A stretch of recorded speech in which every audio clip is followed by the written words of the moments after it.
As you can see, nawawala yung ating grab bar dito. So tinanggal natin last time and then pina-repaint natin.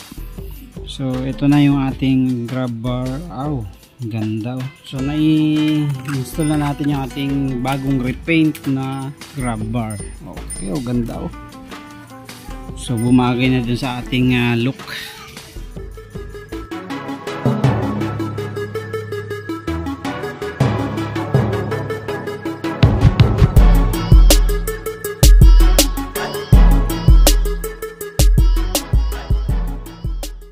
Yo, what's up mga kabitiyan, welcome back dito sa ating YouTube channel. Kamusta po kayo? Isang mapagpalang araw po sa inyong lahat. At as you can see, nawawala yung ating grab bar dito.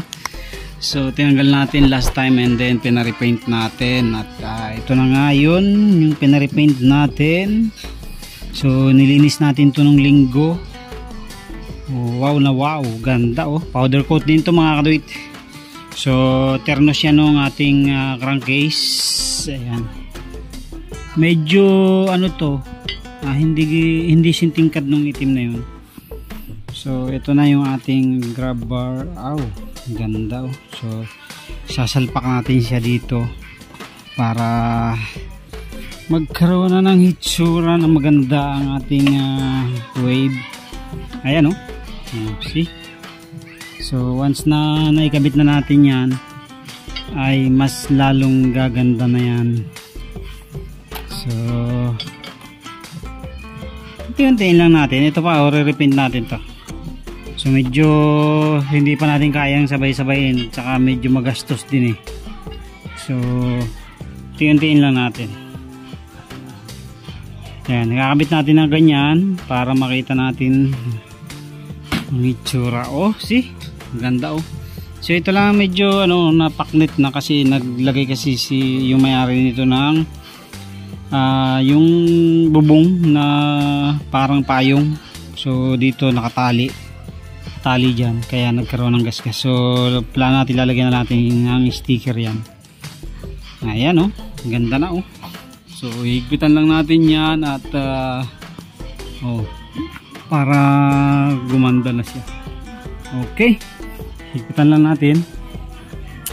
Ito hindi ko na muna lalagyan ng guard, so hayaan ko na lang muna ganyan.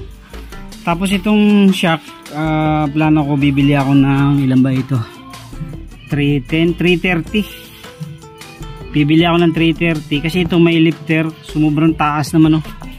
Ayan oh. So papalitan natin ng 330, tapos bibili rin tayo ng bagong caliper. Yan, papalitan natin yan. And then papalitan din natin tong hose ng earls. Yan. So higpitan muna natin yon para makita na natin yung itsura niyan.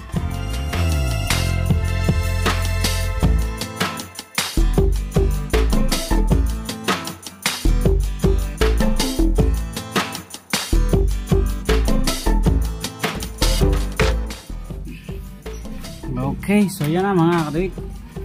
So nai-install na natin yung ating bagong repaint na grab bar. Okay, oh ganda oh. So bumagay na dun sa ating look. Okay.